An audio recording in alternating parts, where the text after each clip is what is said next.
Hello, everybody. What is up today?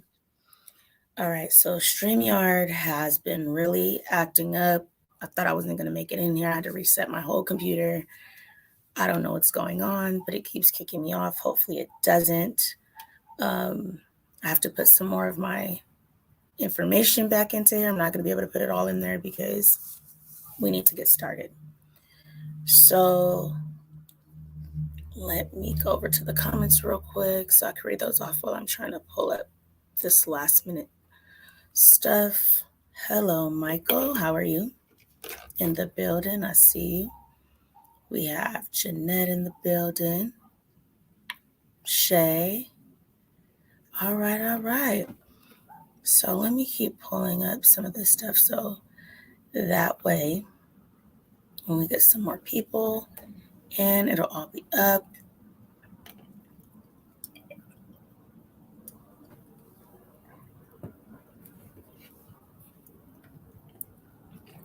Oh yeah, you guys.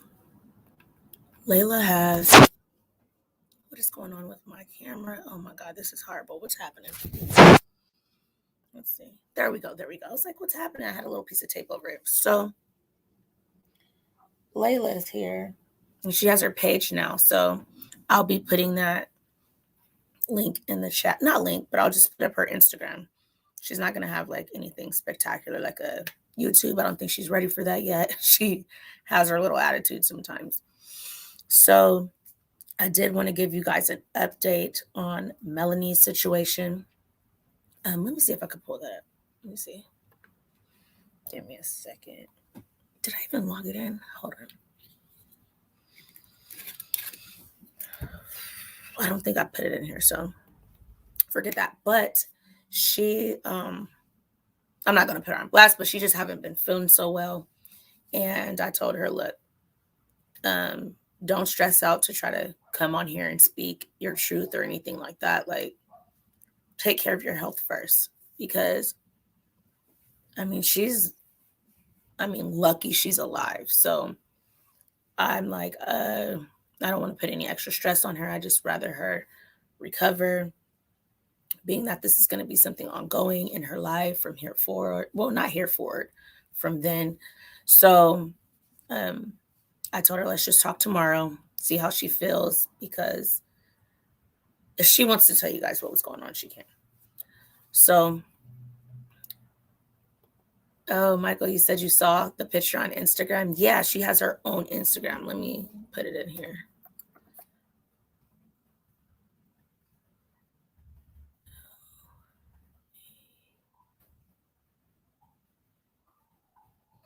I'm like trying to see. You guys know me and my double I.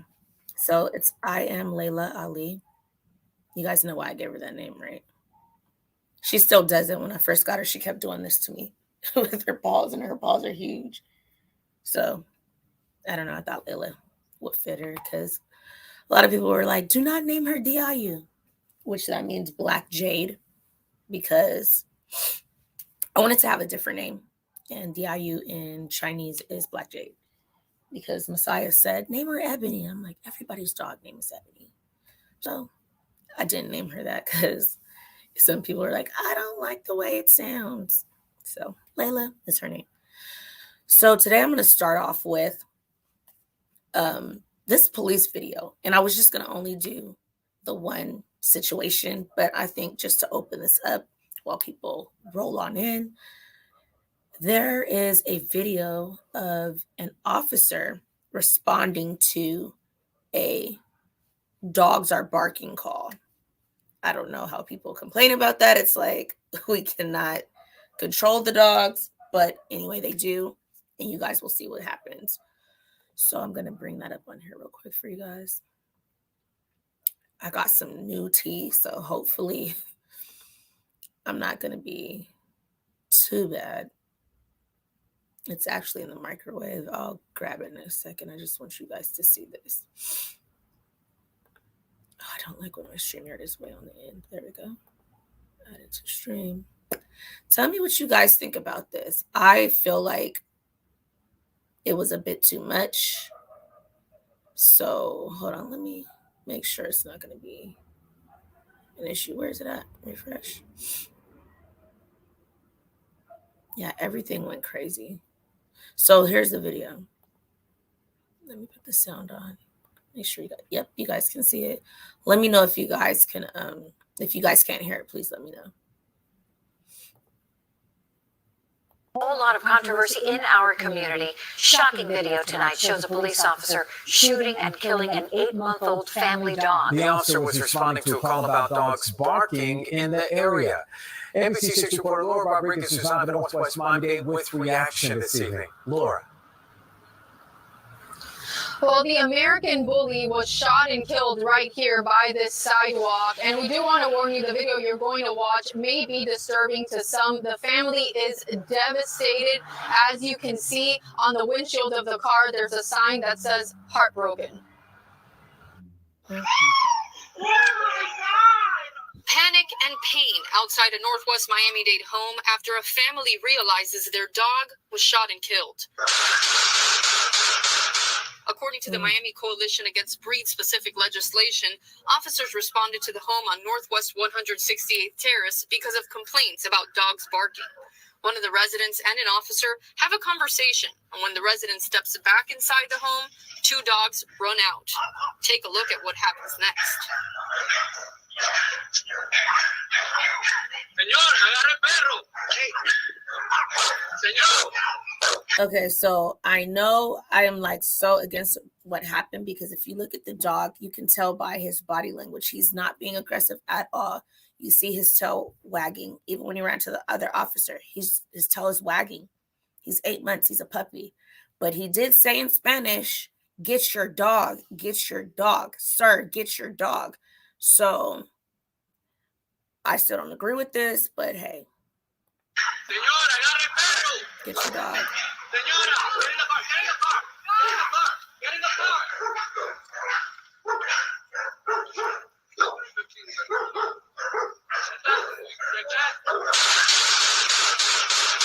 Just by the body language of the dog, that dog was not aggressive. Yeah. The owners of the 8-month-old dog named Alpha have retained an attorney. In a statement, the lawyer said in part, "We believe that any police officer should not use deadly force unless absolutely necessary.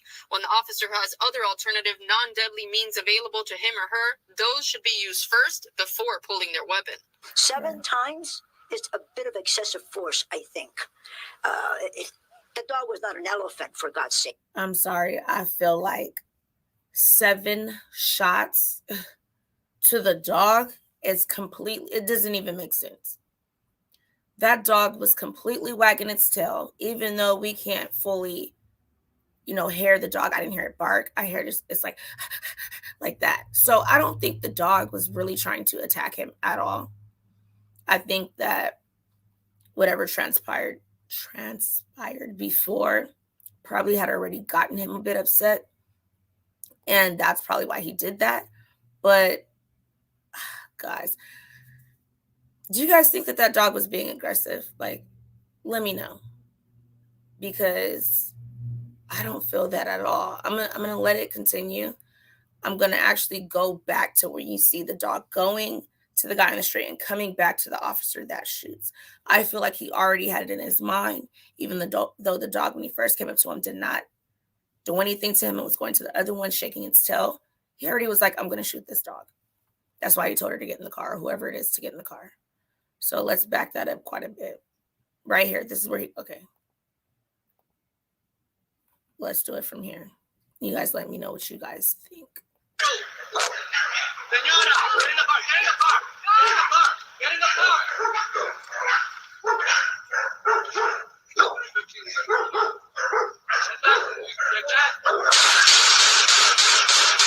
Just by the body language of the dog, that dog was not aggressive. The owners of the 8-month-old dog named Alpha have retained an attorney. In a statement, the lawyer said in part, "We believe that any police officer should not use deadly force unless absolutely necessary. When the officer has other alternative non-deadly means available to him or her, those should be used first before pulling their weapon."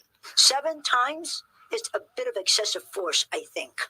The dog was not an elephant, for God's sakes. And we did reach out to the Miami-Dade Police Department for comment. Right now, all they can tell us is that this is an internal affairs investigation, specifically under their Professional Compliance Bureau.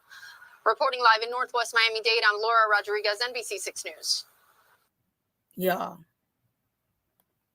I think that was a bit much. I think that was overboard. And I'm going to show you when the owners come outside, because you didn't get to see that on that video.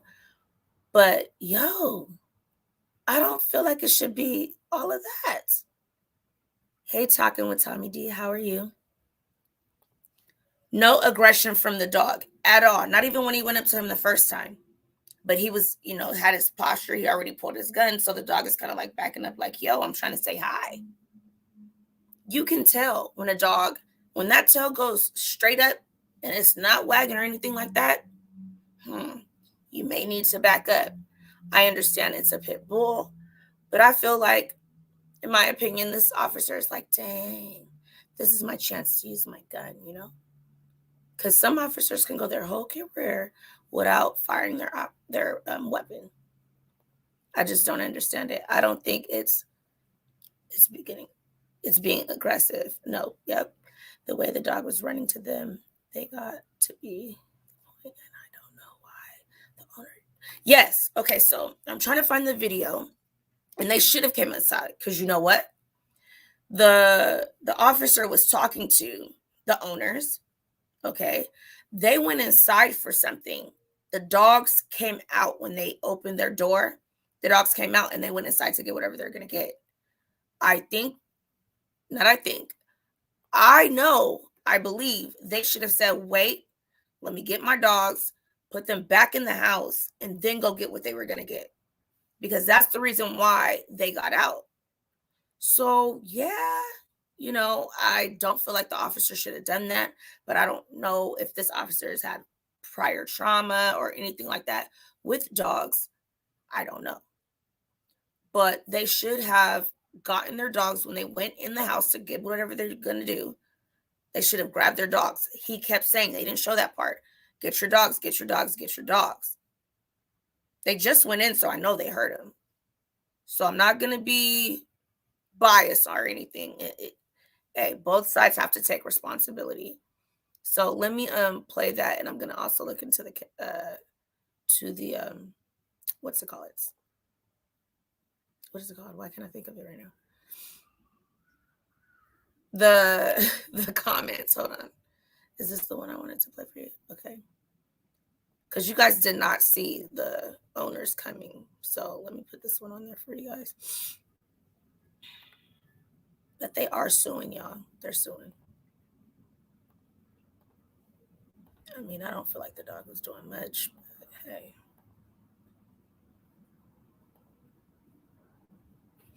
All right. Ready to pull it up. There we go. Oops, there we go. All right, so this shows, this doesn't show from the very, very beginning. I don't know. I had that video up here, but I said, when I got on, StreamYard was acting crazy. I had to put everything back on here real quick. So here is where you can see the owners. Now at 5:30, it's a story that's causing a whole lot of controversy in our community. Shocking video tonight shows a police officer shooting and killing an 8-month-old family dog. The officer was responding to a call about dogs barking in the area. NBC 6 reporter Laura Rodriguez is live in Northwest Miami-Dade with reaction this evening. Laura. Well, the American bully was shot and killed right here by this sidewalk. And we do want to warn you, the video you're going to watch may be disturbing to some. The family is devastated. As you can see on the windshield of the car, there's a sign that says heartbroken. So here are the owners now. Panic and pain outside a Northwest Miami-Dade home after a family realizes their dog was shot and killed. Yes. According to the Miami Coalition Against Breed-Specific Legislation, officers responded to the home on Northwest 168th Terrace because of complaints about dogs barking. One of the residents and an officer have a conversation, and when the resident steps back inside the home, 2 dogs run out. Take a look at what happens next. Señor, agarre el perro. Hey. Señor. Señor, agarre el Sure, perro. get your dog. Sir, grab your dog, is what he's saying. Get in the car!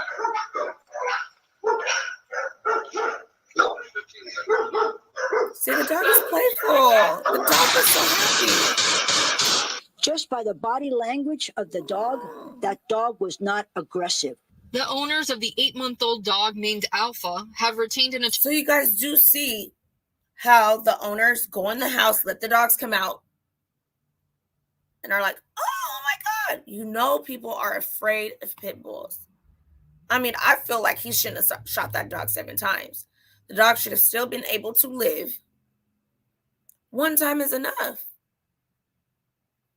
And when this popped up on my time feed and I clicked on it, so many other videos of police shooting dogs popped up. So now that we got Layla, I might be sharing some of those before we get to whatever, But, I feel like they should have got their dog, but I feel like there's fault on both sides, if that makes sense. So anyway, let me let this just finish. I don't know if they put some extra stuff that they didn't have in the first video. And then we're going to talk about the sergeant that put his hand over another police officer's throat because she was trying to de-escalate a situation that this officer wasn't even there for. But they don't want to release what he said. But I believe the reason why they don't want to release what the Caucasian officer said to the African-American suspect is because they know it's going to cause other stuff. But they said once all the information is in and the investigation is over, they will release what he said. But we'll get there. Let's just finish this up real quick. Attorney. In a statement, the lawyer said in part, we believe that any police officer should not use deadly force unless absolutely necessary. When the officer has other alternative non-deadly means available to him or her, those should be used first before pulling their weapon. 7 times is a bit of excessive force, I think. The dog was not an elephant, for God's sakes. Right. And we did reach out to the Miami-Dade Police Department for comment. Right now, all they can tell us is that this is an internal affairs investigation, specifically under their Professional Compliance Bureau. Reporting live in Northwest Miami-Dade, I'm Laura Rodriguez, NBC 6 News. All right. So that was just my little intro to you guys. So we're going to get to, I dropped the link in the chat. Guys, please hop up here because I want to know what you guys think about this situation. I'm going to let it play and then I'm going to talk to you guys about it. And then we're going to hear the breakdown of what is going on in this case. And then right before I came on here, 15 minutes before I came on, more information came out. So I'm going to just put it in order and I'm going to also add that update into it as well. So let me pull it up for you real quick. Hello, Jeanette. How are you today? Good. How are you? I'm going to be up here for a second, but then I'm going to jump down because I'm cooking. Okay. No problem. Hey, Michael. How are you? What's up? What's up? What's up? I'm doing okay. How about yourself? I'm doing fine. I'm doing great. Let's see. Is it going to let me play the video? I need to play this video for you guys. So Hi, Jeanette. Hello. Today was like such a day. It was really calm and I don't know. Yeah, It just went by so fast. I'm like, what's going on? Where's the... Man, that's sad for that dog, but I know. I was like, I'm not gonna lie. You should I thought the other cop was gonna shoot the dog because the way the dog ran at him. Yeah. You feel me? Like you never know what kind of intentions that dog had. It could have But been. look at how the dog was. It was so excited. Like he couldn't even stop shaking his tail. I don't think that dog was going to do anything to them. But if you look at the video, the way the dog ran at the other officer and then came back to the other officer, you know, Right. like that. It was like It was wagging its tail. It was smelling him. Yeah, to see. But I think it was unnecessary. 7 times. Yeah, it was unnecessary at all. It was These tasers are unnecessary at going all, before but Wait, it was hold on, Michael. Go ahead, Jeanette. it was unnecessary at all, but the lawsuit, they're not going to win that. That dog was outside their fence Yep. and he Yep. wasn't leashed. And Yep. they were warned to Multiple times. put their dog in, and they didn't do it. So And they can't say they did not hear it, because literally as soon as they went and opened the door to go in their house, at least one of them should have stayed outside to get the dogs, while the other one went and did whatever it needed to do. Exactly. Because we don't hear what they're going to get or what they're going to do, but the officer's obviously waiting for them to do whatever. But as soon as they go in, those dogs come running out. But I know it's a puppy, but yo, puppies are huge. Yeah, especially I that think was that an American bully, so Yeah, it it's was an a American big bully. puppy. I think if they don't let that officer go, that he needs to be on desk duty. If he's going to pull out his Honestly, gun so quickly over something so minimal, they need Okay, to so really this look at him. hold on, Michael, hold on. Yeah. So this desk duty is going to come up in this case that I'm going to talk to you guys about now. So what exactly is desk duty? Because I just figure like they're at the tape at their desk doing like paperwork and stuff, right? They're not on the street. Right. So this is what's going to happen to this guy. So this has been going on for the last couple of days, and it's starting to get traction. Let me put it up here. Yeah, let's watch this. So this officer that I'm going to show you real quick, this guy right here, his name is Sergeant Christopher Pullease. It sounds like police, but it's police. And, you know, he's been on the force for 21 years. Okay. He's a veteran cop. And so he goes on to the scene of this altercation in this parking lot. And one of his police officers has been in it for a little over 2 years. Look how he treats her. Look how big this dude is, okay?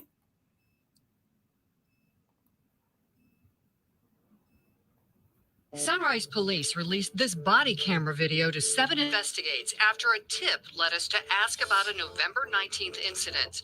Citing an ongoing internal affairs investigation, the department turned off the sound and obscured almost all the faces, except for one, Sergeant Christopher Pullease. When he went up and put his hand on her throat, what was your reaction? I find this behavior to be disgusting. I think the video speaks for itself. Just a minute earlier, the body cam shows a man being walked by officers to a patrol car. He was being arrested for aggravated battery after police say he hit people outside this convenience store. The man under arrest is already in handcuffs, but officers appear to be having difficulty getting him into the car. Around that time, Sergeant Pullease pulls up and walks up to the suspect. Sunrise Police Chief Anthony Roses says he could not tell us what the sergeant said, but he wasn't even a part of this altercation. The guy, they already putting him in the car, and he rolls up and wants to add his little 2 cents. Says it made the situation worse. I find it to be inappropriate and unprofessional. Because what he did is he escalated the situation when calm was actually required. You see the cuffed man back away in the back seat as Sergeant Pullease leans into the car. And why does he need to do that? The guy's already in the car. Why are you trying to pepper spray him? And I believe at this time he was saying racial slurs. That's why they will not release the audio until after the investigation, until after, you know, they're suing and stuff like that. They're doing an internal investigation. We saw that he had pepper spray in his hand. Was he threatening to use that on the cuffed suspect? The pepper spray was out and aimed at the suspect. Suddenly, an officer races towards the sergeant and pulls him by the belt with both hands away from the car. Sergeant Pullease, pepper spray still in one hand, grabs the officer with the other and pushes her against a patrol car. The initial contact between the sergeant and the officer was his hand against her throat. Watch again. So if this dude is married, I can only imagine what wife he's dealing with at home. Yo, She was trying Right. to de-escalate the situation because she's seen how hot he was, and they were trying to calm the situation down. The guy was already in the car. What he says after, I believe, was very disrespectful, and she's seen how he was going overboard when the situation was already being handled. So she tried to pull him back and say, chill. His first thing, look how big he is to her, is to grab her by her neck. Yeah, Go he's ahead. a big dude. Here's what's going on is like officers in America can no longer stand by and watch other officers abuse people. Right. Because they're culpable and they could do jail time. So they're seeing other officers get convicted of that. Good. And that is why she acted the way that she acted. Mm-hmm. Because Honestly, I think she's the one Go ahead, Michael. Honestly, I think because I don't think the other cops was gonna do nothing, but I think she was like, "Hold up, this is she going did too the far." right thing." Mm-hmm. Because the guy And was that's what already they say sitting down. too. They were like, Guy was look, sitting down. out of all those other officers there, men that was there, it took the smallest female to say, yo, what you're doing is not right. Calm down. You know, it wasn't all that wasn't necessary. It's not like he was fighting them back. He's already in handcuffs. He's already sitting inside of the vehicle. Exactly. His buns is on the chair. It's not like he was like they were trying to force him in. His butt was already. He went backwards, like, yo, stop. And he was still trying to be the aggressor. Yep. Go ahead, Michael. Nah, he was fully in the car. Like in the car. You could see it. He was like, there was space like between the door and him. The way he leaned back, he saw the guy was he's a big, that dude was big, bro. Huge. Yo, you saw his big. arms. I don't think they would have made it a controversy if he would never grabbed the cop throat like that. I think no. But I think she felt some type of way about that, and she started pushing the line because they also say we're gonna look at it. It's kind of long, but we're gonna go through it. They're saying like, look, if it wasn't for that, they would have got away with that because they normally will not show when things like this happen. Mm-hmm. But since she, as another officer, got grabbed, that's the only reason why. And his name is Anthony. I ain't gonna lie. If I was her husband, I'd have been mad as hell, bro. Right. So look how big this guy is. Has he been charged with battery? Because that's what he did. Well, we're going to watch that. I know it's a little bit long. We could probably play it on fast mode so we can kind of get through it real quick. But they're going to say all the stuff that has gotten to them where they're at now. And, yo, I don't know if this guy's going to last. Look how huge he is to her. His arm is at an angle downward. You know what I mean? He's huge. And I'm happy she kept her composure because I know I'm small. If someone grabs me around my neck, I don't know what I'm going to do because I'm going to go into panic mode. So look at his hands around her neck. Look how big it is. The whole thing can wrap. Yeah. And he didn't even check the wrap yet. He just placed it. Look how big is his hands. And then look, I think he seen what he was doing and had to kind of like stop real quick. Because watch, if you keep watching, watch. I'm going to take it back a little bit more. But watch when he goes to the neck and then you can see the other angle of the camera. He kind of tries to calm it down. But before I show this, the public defender, his name is Gordon Weeks. You know what he's trying to say? He's trying to protect this guy so much. He's like, oh, well, you know what? We should not only convict him off of a video. There's so many other things. The video can't tell the whole story. What? Okay, but Naomi, to be fair, let's not get on the public defender because that's his job. Yeah. I know. But why say that? That's not really telling us the whole story. It is. Right. No, but it's still the public defender has a duty to protect the person. So at the end of the day, the public defender is wrong for saying that. We know that, but he's not going to say that. No, like the public defender has to defend him. That's his job. Of course. And this public defender that he's using has represented other officers before him. So he's done it a few times. And let me tell you something about this guy. He had 2 other excessive force complaints on him that he got dismissed like 20 years before this. So he has this, and I'm sure he's done it to other suspects, other people he's put in custody. Because since those incidents got dismissed, I feel like if it wasn't for her getting choked, they would have never went after him for what he was doing to the guy. Well, they probably know that I believe that. They probably know that this guy is a danger, and that's why she was trying to stop him, because officers cannot watch people like other officers commit crimes against the public and get away with it anymore. It's just the bottom line. Because all of them going to have to deal with it. Yes, but you can't just stand by. And I feel like it's real messed up. If we go back into this video, let me see if we can see how many cops are standing around. Look at how many cops are standing around, y'all. Hold on, let me make it big. It's like 4 cars.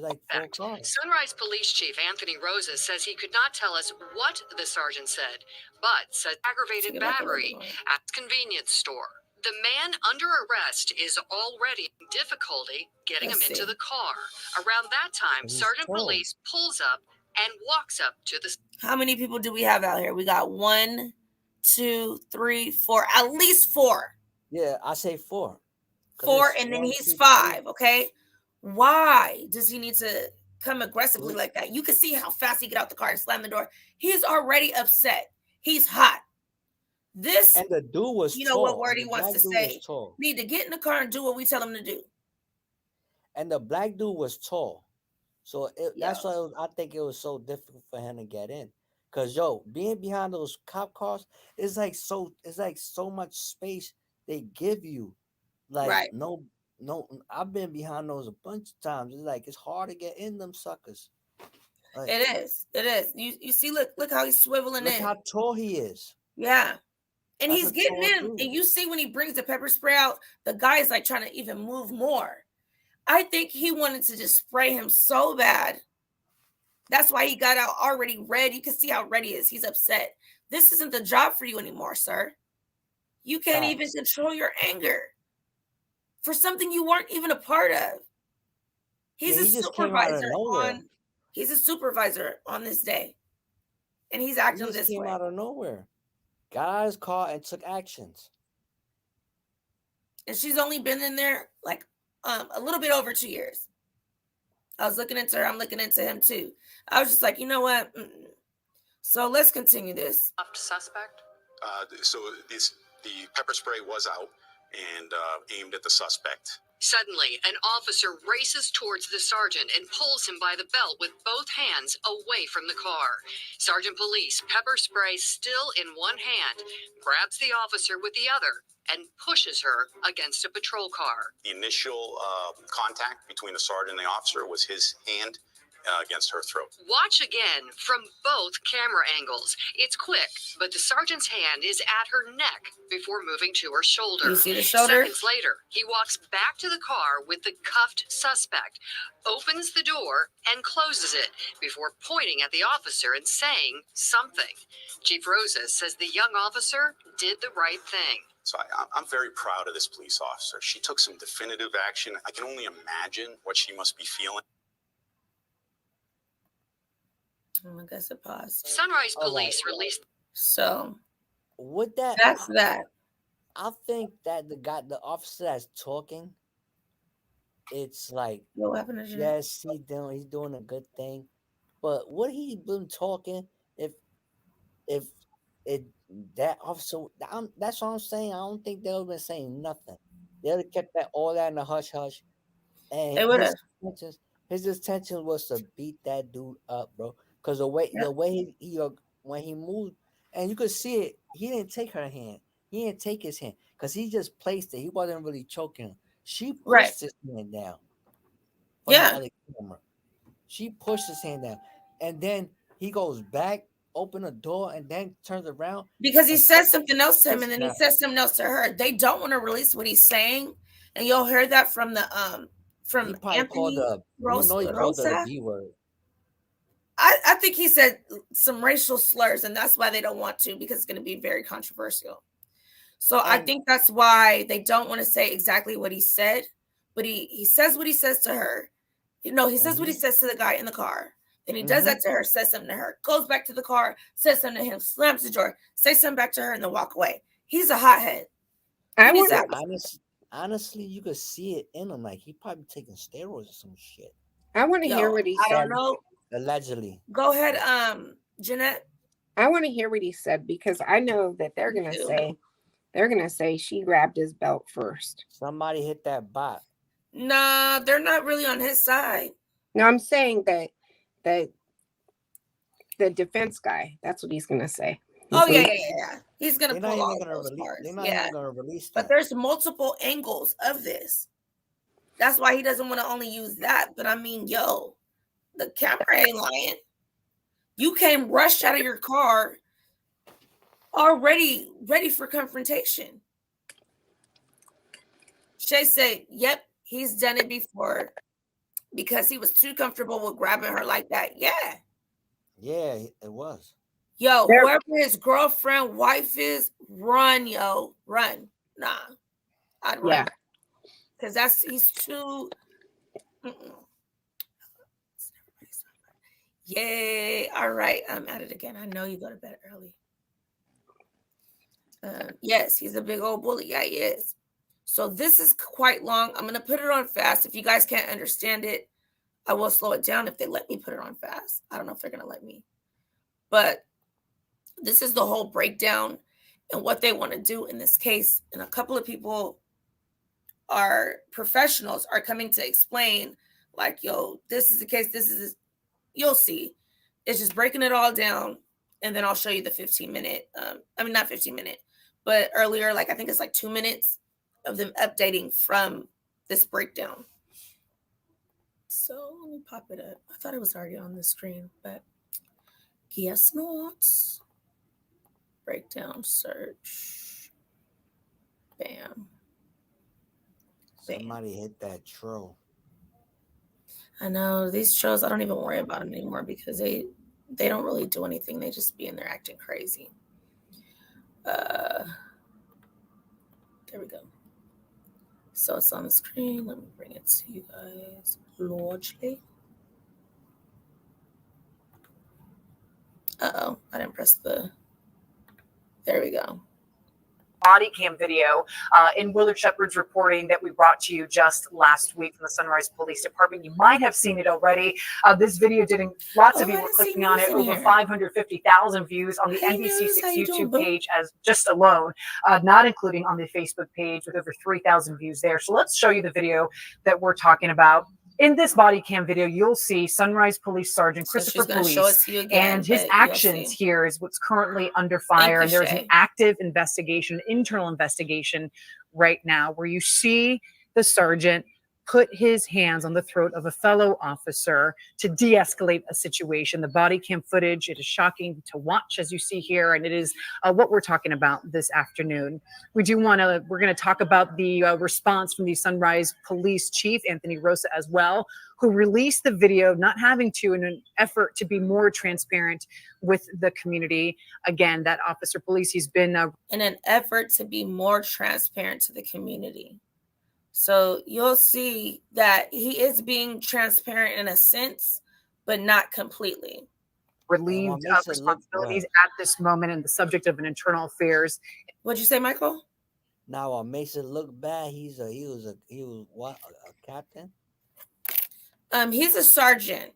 He's a sergeant. Yeah. So that makes it even look way more bad for the. And then the guy, Anthony, he's a police. He's the chief. He's a chief, and he said this is unacceptable. You'll see him. He's upset at how his supervisor was acting on this day. And it's gonna make it look bad for the department. Exactly. So that's why he's pressing the issue. So here we go. Investigation following that incident. A lot of you were talking about it on our social media pages and among each other. And we're talking about it right here this afternoon on the NBC6 Facebook, YouTube channel as well. And again, we welcome your questions for our experts.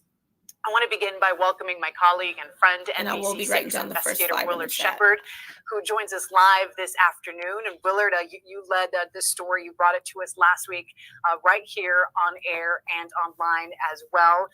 Willard, I just want to ask you about your initial reaction when you first saw that body cam video that was released by the Sunrise Police Chief. Well, first of all, Roxy, always great to see you and our viewers and people who follow us over on the air and now following us in this format as well as we do our very best here at NBC and Telemundo to provide this information to the community across the board in a wide variety of formats.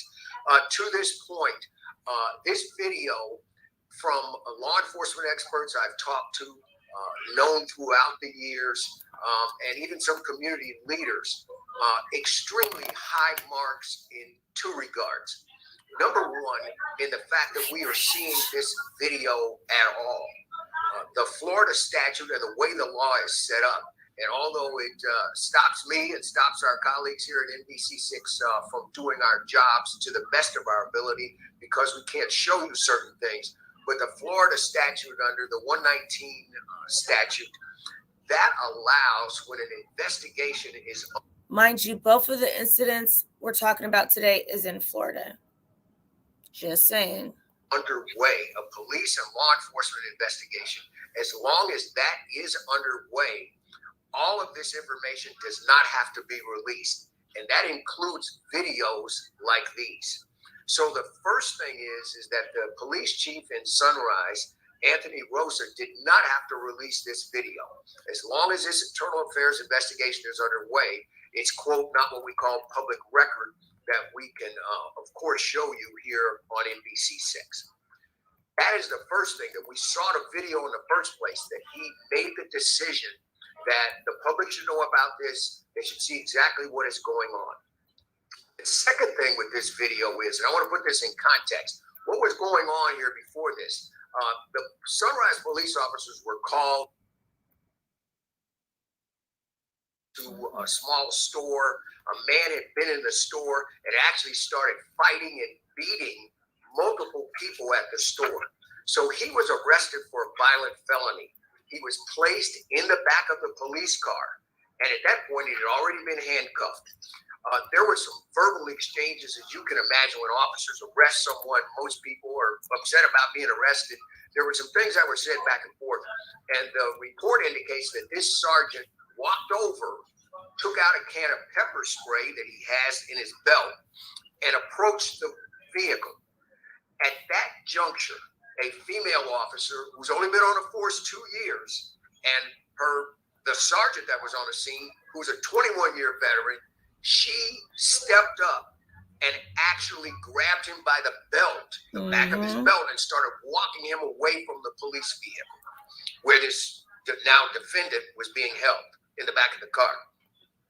That's when he turned around, and the video shows that he grabbed her by the throat and was pushing her back up against the police car. She's getting incredible marks, not only from her own police chief, but from law enforcement experts across South Florida, people that are in the legal community as well that I've spoken with about this, because she stepped up and in essence did the right thing, the things we've talked about, and that Rodney's going to talk to you about here very shortly, about there should have been good police work way before anybody knew who George Floyd was. Right. I had someone say to me, hey, if this woman would have been in the Midwest on a day that George Floyd lost his life. George Floyd has everybody thinking now, has people on their toes, have these police officers on their toes. You can't just get out here and do people however you want to because you feel a certain type of way against them.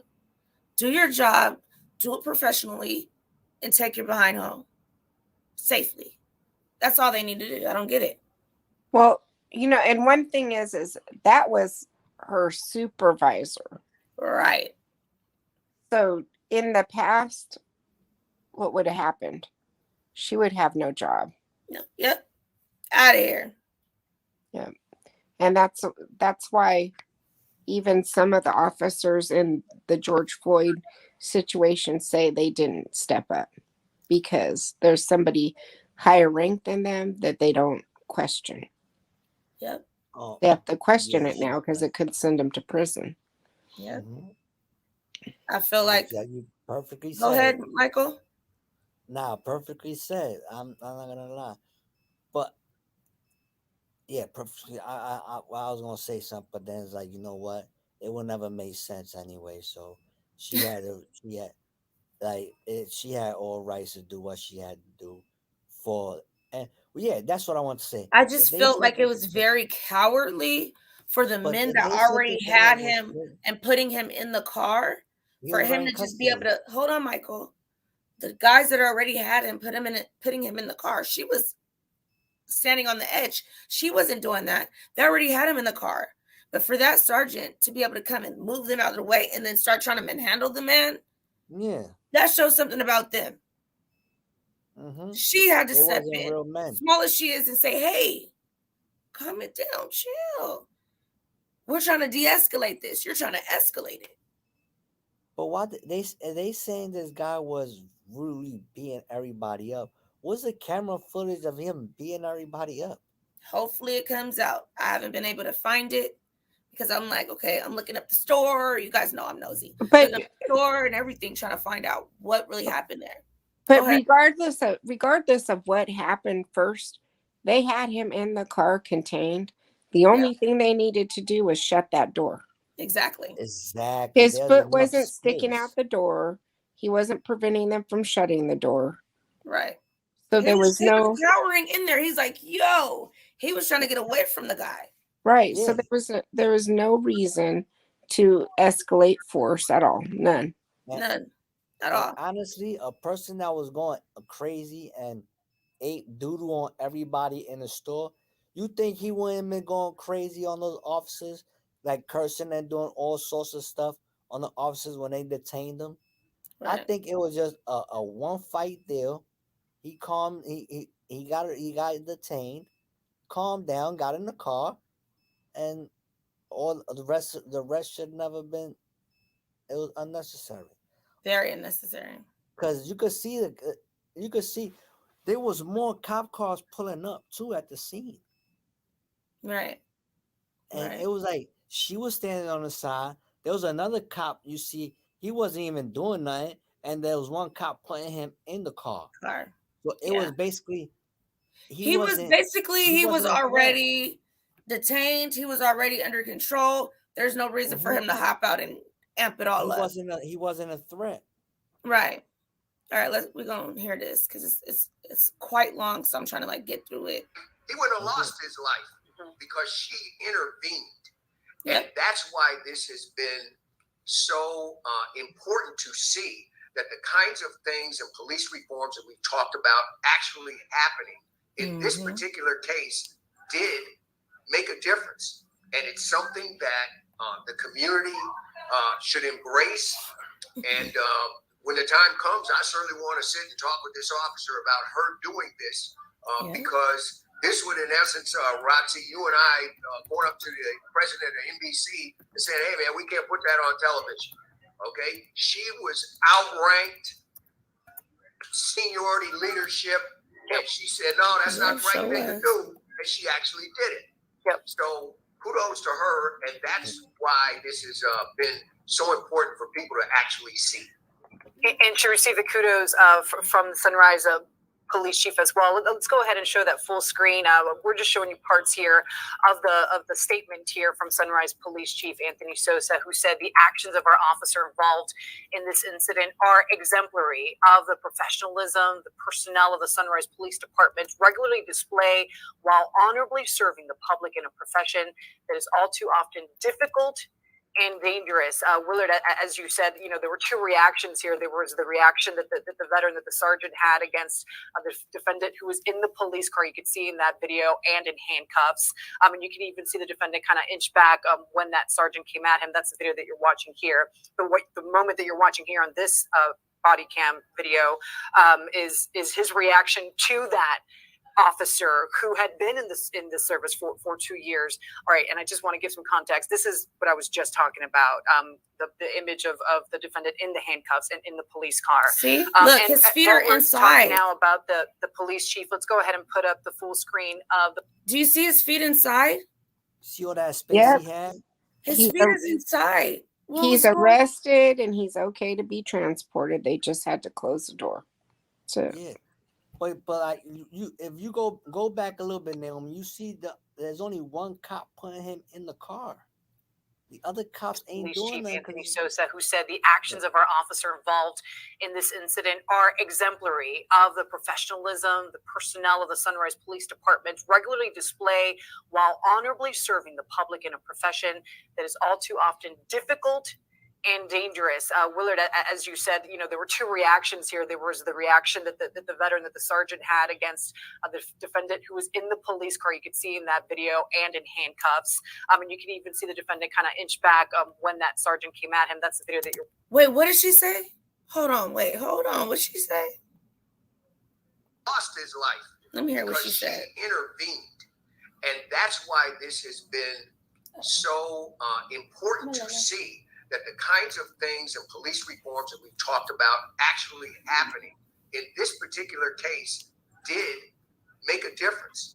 And it's something that the community should embrace. And when the time comes, I certainly want to sit and talk with this officer about her doing this because this would, in essence, Roxy, you and I going up to the president of NBC and saying, hey, man, we can't put that on television. Okay, she was outranked, seniority leadership, and she said, no, that's not the right thing to do, and she actually did it.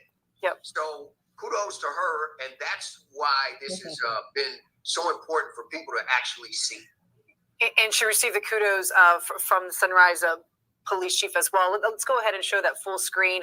We're just showing you parts here of the statement here from Sunrise Police Chief Anthony Sosa, who said the actions of our officer involved in this incident are exemplary of the professionalism the personnel of the Sunrise Police Department regularly display while honorably serving the public in a profession that is all too often difficult and dangerous. Willard, as you said, there were two reactions here. There was the reaction that the veteran, that the sergeant had against the defendant who was in the police car. You could see in that video, and in handcuffs. And you can even see the defendant kind of inch back when that sergeant came at him. That's the video that you're watching here. The moment that you're watching here on this body cam video is his reaction to that officer who had been in the service for 2 years. All right, and I just want to give some context. This is what I was just talking about. The image of the defendant in the officer that put him in here. There was the reaction.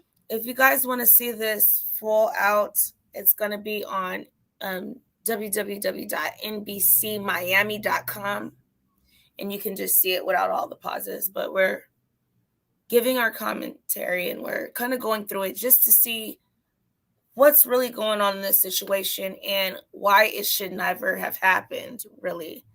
So here we go. Let's look at the veteran that the sergeant had against when he gets into the car. In the police car, you could see in that video, and in handcuffs. And you can even see the defendant kind of inch back when that sergeant came at him. That's the video that you're watching here. The moment that you're watching here on this body cam. Look how many people are already there. Look, is 1, 2, his 3, reaction to that 4 officer. He's moving 4 people out of the way to do that. All right, and I just want to give some context. This is you see that, right? He moved 4 people out of the way. He pushed to her. Come with his little pocket spray. He pushed her, the other cop, and the other cop. 3. Yeah, that guy was not even in. He wasn't. He's already in the car. He wasn't violent at all. He pushed 4 cops out of the way so he could do that nonsense and pull out his little can of spray and feel like, ooh, he did something. He didn't do anything but try to escalate the situation. That's what he did. And that's out of line. It's just talking about the image of the defendant in the and while we're talking now about the police chief, let's go ahead and put up the full screen of the police chief's part of his statement in regards to the sergeant who is currently under investigation. Police Chief Rosa said, upon hearing about this incident, I immediately relieved the sergeant of his supervisory internal affairs. Whoa, that's a tongue twister. Supervisory. The sergeant has no contact or supervision over subordinate personnel The investigation is active and ongoing. I assure the public that the investigation will be thorough and will be complete. Willard, we also have the Fraternal Order of Police also spoke out. You were giving us context right at the top here about the fact that the chief did not have to release this video here. And he said in an effort to be completely transparent with the community. But again, this is an ongoing investigation. So we want to show the community what the Fraternal Order of Police had to say as well in regards, pretty much saying that this officer is entitled to due process, right, Willard? Yeah, that's right. Roxy, this is the kind of thing where there's always a balancing. There's a couple of things that are in play here.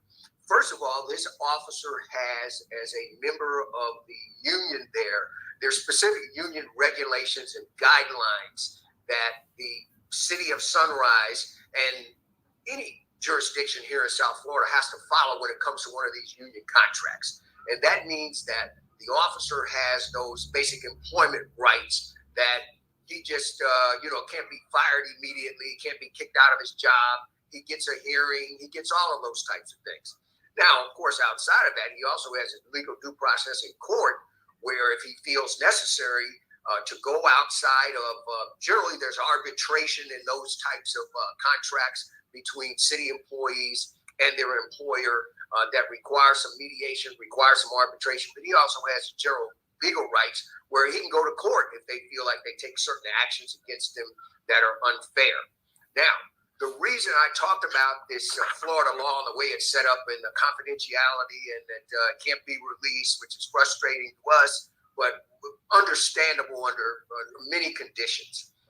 And it simply says is, hey, look, before it's over, and that we know everything that happened, we don't want it influenced by someone who can find out something about it. It's the same thing that happens in court. If you're going to be a witness in a trial, you can't sit in the back row and watch 10 other witnesses come forward and testify and then go, okay, it's my turn. Here's what the story is I'm going to tell. No, you're not allowed in there. You can't see any of it. You're not supposed to watch any of it. All of that. So we're getting the raw, true data. Right. The police union was basically upset because they said you put this stuff out there. It didn't need to be put out there. It now makes it harder for him to be able to get a fair due process because people kind of now he's shaking, shivering in his boots. It makes it harder for them to brush it under the rug. To try to swindle their way out of this. That's what is making it harder. Because she has a lawsuit against I don't know if she filed one or not, but she has a lawsuit against that police department for being choked on the job. Yo, have you ever been choked on your job? I've been pushed against a wall, but not choked. But okay, but he didn't only choke her, but not by up into the car too. But not by an employee, not by a coworker. It was by a what? By a client, but by like a coworker. Your coworker should never choke you or put their hands on you.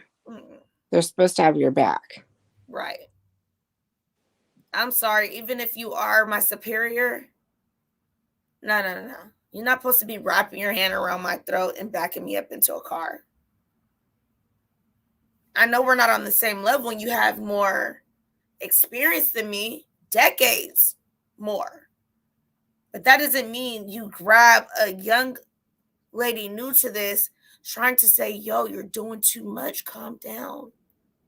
That shows how angry you were. You didn't even know what you were doing. You were in a blackout at that time. You just knew you wanted to go after the suspect. You wanted to, put your, what is it called? Since you're in leadership, I'm trying to think of the word that I want to think of, but I can't. So you are in this leadership role. You want to show that. She's calming you down from that. And you're like, you go for her. I don't feel like he should ever be able to work again. They said he's on desk duty, and they're going to say it in here as well.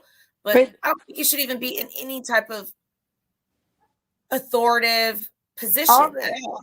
All the men officers just watched, though, even after he had her around the neck. And they just let him. No one was like, oh, Sarge. No one did that. Right.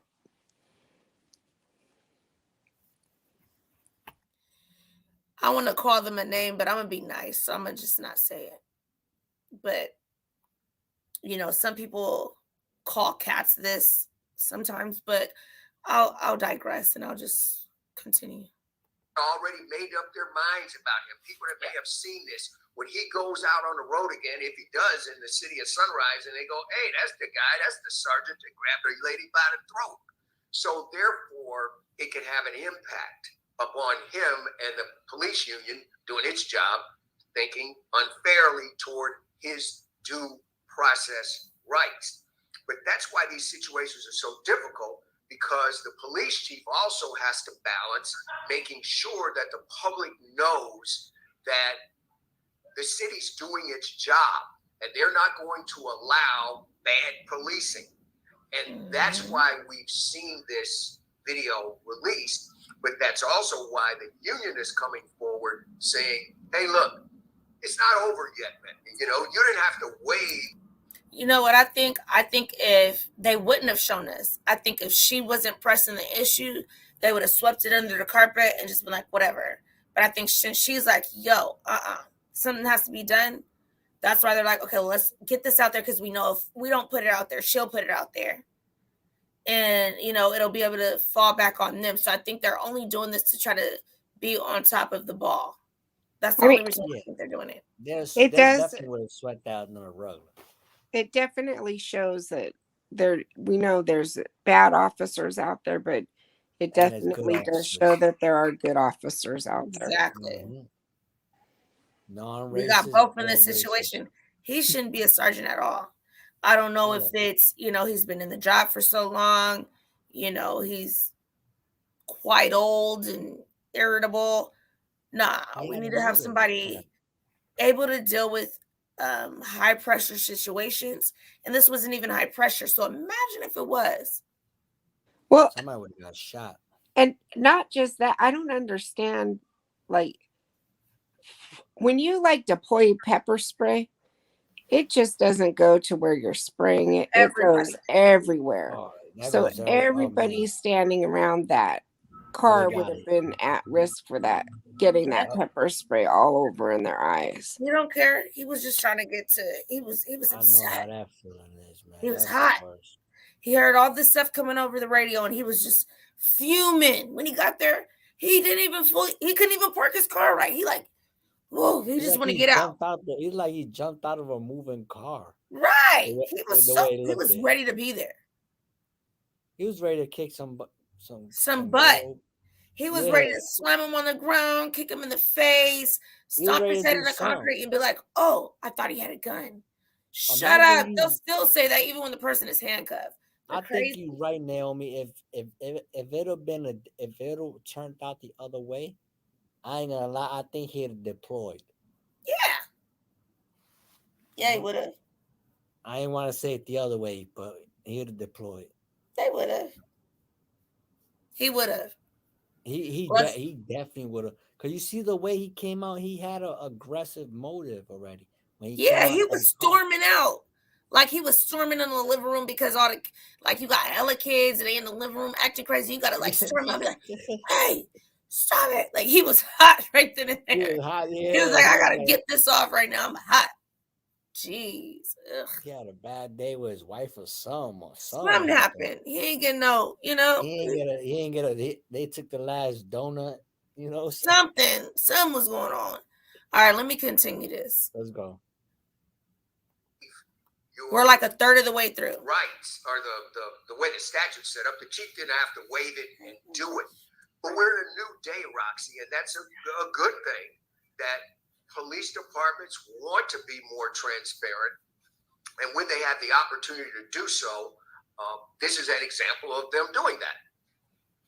And the question is, are we seeing a shift in policing, the old school, if you will, versus new school? How do you deflect? Yeah. How do you handle a situation like that? Other police officer who has been on the force for 2 years. I want to bring in, as we continue the conversation, Mr. Rodney Jacobs, who also joins us live this afternoon for this conversation, Assistant Director of the City of Miami Civilian Investigative Panel, also known as CIP. Mr. Jacobs, thank you so much for your time and your expertise. We appreciate you joining the conversation. I know you've been listening as I've been chatting here with my colleague Willard, and we were just talking about transparency and due process. What is your take, sir? I mean, you oversee investigations, community relations, policing initiatives. So when you first saw this video and the fact that it was released by the chief, what was your take?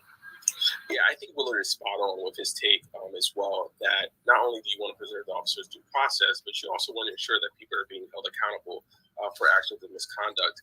And really, this is something that we're seeing a little bit more here in the state of Florida. Officers do have a duty to intervene due to a new law here in the state of Florida that was passed during the last legislation, which encourages officers to intervene in situations where they think individuals will be harmed, as long as they don't at least mess up any police officer action that may harm them or the other officer. So officers do have a duty to intervene now more than ever before to avoid situations like George Floyd. And what I will extend, or what I will posit here, and we have a great example of this, is in cases that we have seen recently, is typically women officers who are intervening in situations like this to ensure that officer misconduct isn't happening. Almost 2 or 2.5 months ago, we actually wrote a letter closing out a case where a woman officer intervened. And something very uncharacteristic of our panel, we gave at least a written commendation for that woman officer who stepped in during a very, very hostile situation. We felt as though without her being there, that it could have escalated into something more serious. We see maybe 2.5 years ago as well, during the George Floyd protest, Crystal Smith, who was a woman officer in Fort Lauderdale, and a picture was taken, a very visceral, moving, impactful picture of her pointing to riot male officers to go the opposite direction when it seems as though they were going to go into a protest and arrest and pepper spray people. So there is constant examples of female officers stepping up, intervening where misconduct may be laying, and ensuring that no one is tarnishing the badge they're wearing. And again, Willard, as you said, I mean, not just, Willard said earlier, Rodney, this is a police officer who, as you pointed out, a female, but significantly less experienced compared to the sergeant here who is in question. 21 years of service versus 2 years of service. And when we watch that body cam video, you really don't see much hesitancy. You saw the sergeant kind of going after you. You assume with the exchange there were words, because there is no audio here, and that's another question that I'm going to ask you, gentlemen, just a moment. But really, not much hesitancy there, as you see in that video. The other perspective of this video goes right in and just grabs she does immediately what she can, and that's a conversation about the importance of interpersonal skills when it comes to the training of our new up and coming police officers. The de-escalating of a situation, and that goes back to what I was saying about this new age of policing. You mentioned George Floyd, Rodney, and that certainly was a moment for this entire country, the world, to really stop and say, let's take a look at excessive force and what that looks like, and how we can change and shift mindset and training so we don't see another case like this. Yeah, really, it's really two things that we have to unpack here. And the first thing is police academy training. I wouldn't say it's a new way of thinking, because this thinking has been out for probably the last 30 or 40 years or so. But having a customer service oriented policing academy is something that a lot of other departments are leaning into. It really questions the idea or the notions of, do we need a paramilitary organization, basic training style academy training? Probably not, because police officers typically are called for a lot of cases that are customer service oriented. When police are called, they show up because people are having a bad day and they need you to help work through their lives. We essentially don't necessarily need to train them in like wartime skills like a soldier would have. So, the notion of customer service policing utilizes ideas of not only de-escalation, but also how to just talk through situations with your fellow officers. So a lot of training is questioning how we're training police officers really on the ground level in the beginning, so that they are able to go through the ranks, be promoted, and have that culture to be a part and ingrained of their everyday lives. The second part of what you're saying is that, some officers do need to be retrained or, be more up to date with the new trends and best practices that are coming out with policing. But something that I always say, and that we're a big proponent of in our office, that we don't want to send officers to charm school, right? There's certain things that just as a human being innately, you should know that you should not be doing. I'm not going to send an officer to get more training if they're cussing out grandma, telling her things that you probably wouldn't tell your own mother. And I think maybe this is one of those cases as well. Although, it's still early and investigations ongoing, and I believe officers do deserve their due process, but under no circumstance, unless there's a clear and present danger, should I choke out one of my employees or put my arms around their neck that way. I don't know what level of training would train them out of that kind of behavior, but I'm not a proponent of sending officers to something that may look like a training to do things they should know not to do. I want to bring up also. I gotta give it to this guy about anger. I gotta give it this guy. Why am I gonna send you to training for things you already know you shouldn't be doing? There's no training that tell you don't choke out one of your fellow officers. You know you're not supposed to do that.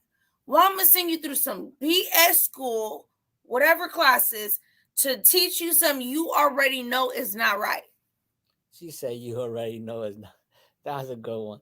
But you know what? That's what they said. He said, why would I send you to a training for something you already know not to do? You know another thing he said too? Is that it don't matter how long you've been in it. They ain't trained them to be soldiers. They all had the same training. Exactly. It's when you get called for a disturbance, all y'all got the same rights.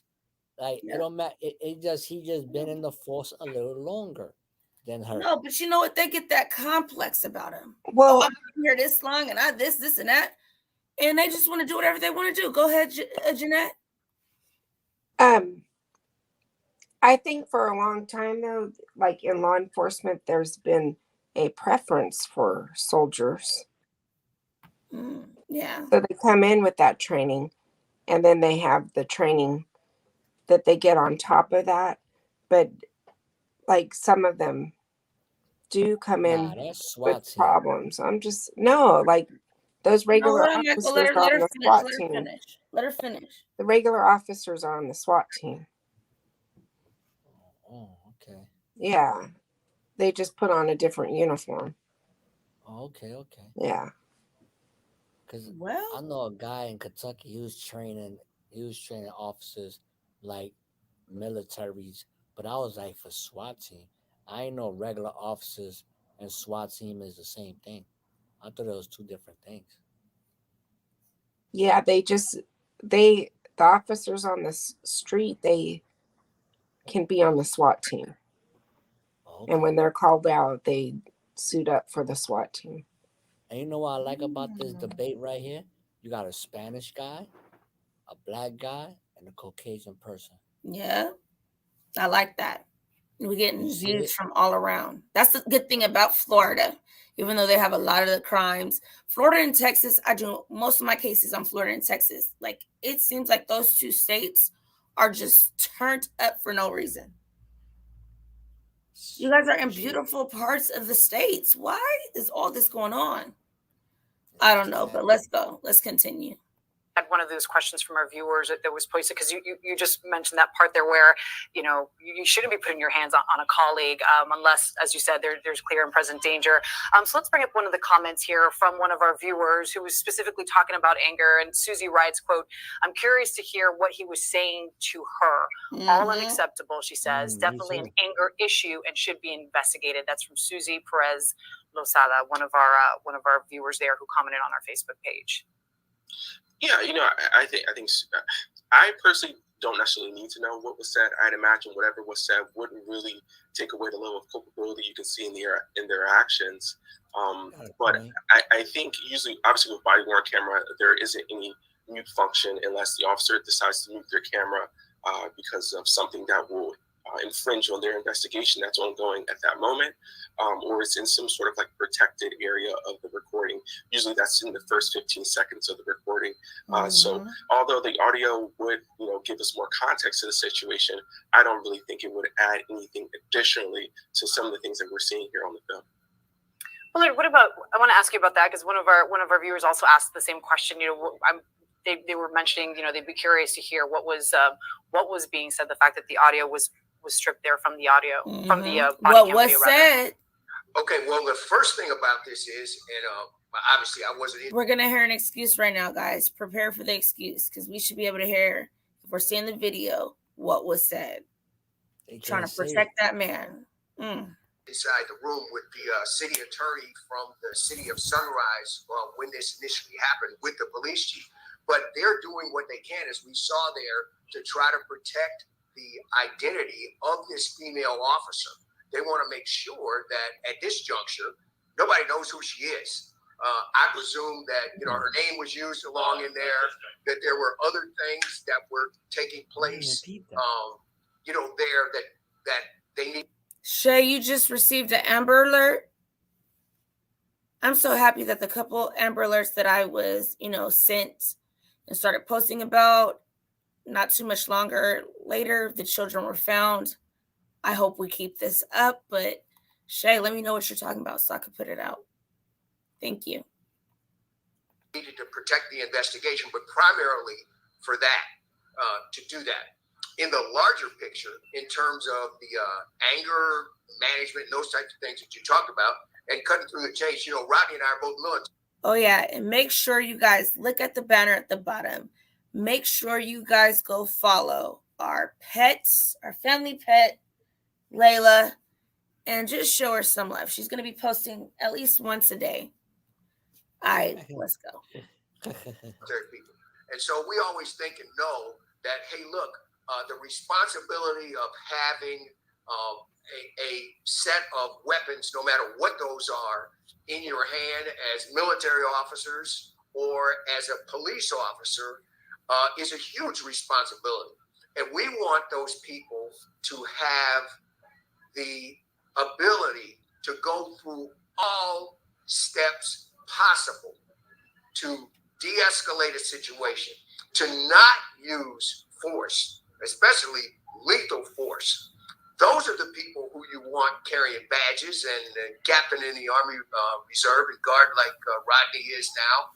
And to be able to, in those situations, if that person with that makeup and that mentality and that training and that attitude, if they ultimately use force, we got no other choice. And that's the confidence that we should have in all of our police officers about this.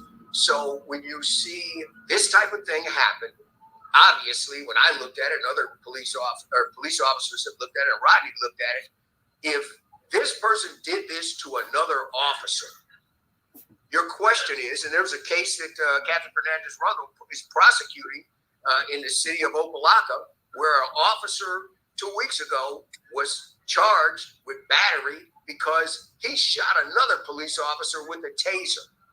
So clearly, in these types of things, when you talk about an officer doing this to another officer, the question is by the community, well, what the heck are they going to do to somebody that's not a police officer? And that's where this question that this lady posed about anger issues, why there's a huge concern, and should be, within the law enforcement community and our community in general, about a person who has the ability to take away a person's liberty and life. We don't think about that a lot. Rodney does in his job because he sees people who have the courage to come forward and make a complaint about a police officer. But a police officer, 99.9% of them are heroes and do the right thing. But when you think about it, you can take away somebody's liberty and life. And that's a huge responsibility. And the people who are doing that have to be completely vetted. And that includes a psychological makeup to make sure that they are able to only use excessive force where there's no other choice. And I'm saying that as a community member here in South Florida, and something that drug test, no other choice. People who live in certain specific neighborhoods who have a fear of the police, and people who are doing a great job in terms of handling their responsibilities, like Rodney, when an individual in the city of Miami comes forward and says, hey, I think I was wronged by a police officer. It's great we have this venue for Rodney and his team to attempt to hold people accountable. Yeah, and that in that video, we saw the reaction of the sergeant to the defendant who was in handcuffs. His reaction to the police officer who tried to stop, and then of course her reaction to what she saw unfolding, and the fact that she has been applauded by law enforcement experts, by colleagues, by the Sunrise Police Chief, because she made the right call. And it's important that the community knows that that they're checking each other, right? Because Willard, as you said at the very beginning of this conversation, that the person who was put in handcuffs was in a store and was assaulting other people. There was a heated exchange back and forth. So, our police officers, they go through training, they are vetted, but they are in hot situations constantly. We see it all the time when we cover these stories. So checking each other. So why, gentlemen, why was it important? Why does this make a difference in sharing this video, even though there is an ongoing internal affairs investigation, sharing this video to bridge that gap? What does this mean to the community? Yeah, I think it's super important that any opportunity obviously is an opportunity to do good, even in the midst of bad situations. And right now, the community has a lot of distrust in its own police force. So any opportunity that arises where you can help bolster that trust, I think the police department should definitely lean into it. And this is one such situation. I always say that we're kind of all in this together. We're all on the same team. So it should not be hard to point out police misconduct when we see it, because if you're a police officer or if you're a police chief, you should want police misconduct to end just as much as I do. Because at the end of the day, I'm sure when police chiefs and sheriffs go to bed at night, they don't want to get that call that there was a police-involved shooting or an officer that lost their cool.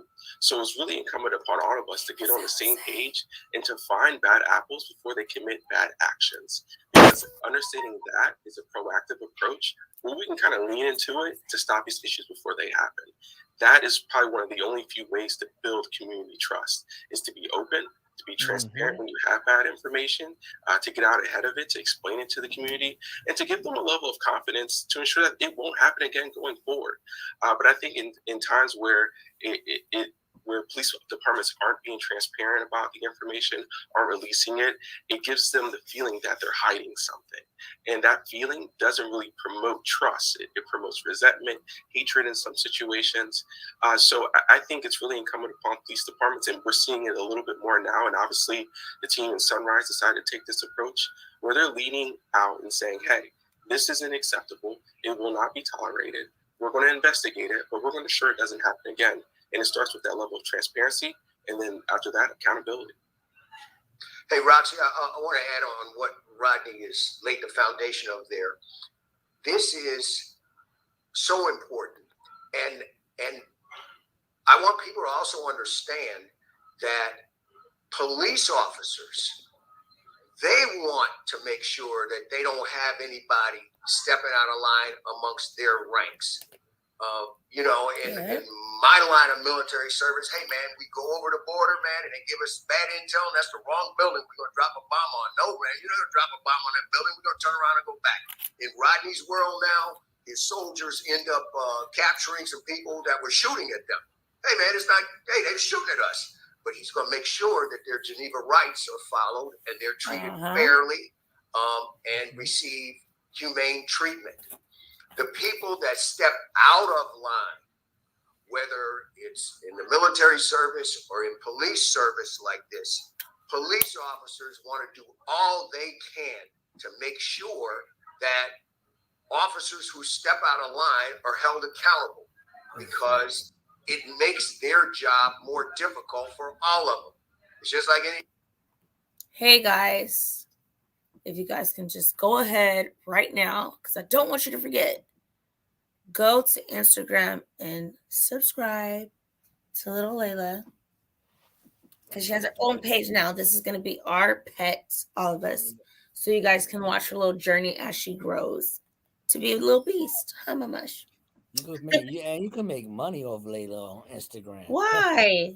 Why would I do that? You know how many people love watching dog stuff on Instagram and making money? I've been seeing that lately. I just know she's gonna get huge, so I'm trying to take all that I can from her in her puppy stages. because she already has grown since we first brought her on the channel. Oh, she's a lot heavier now. Damn, she got. I know.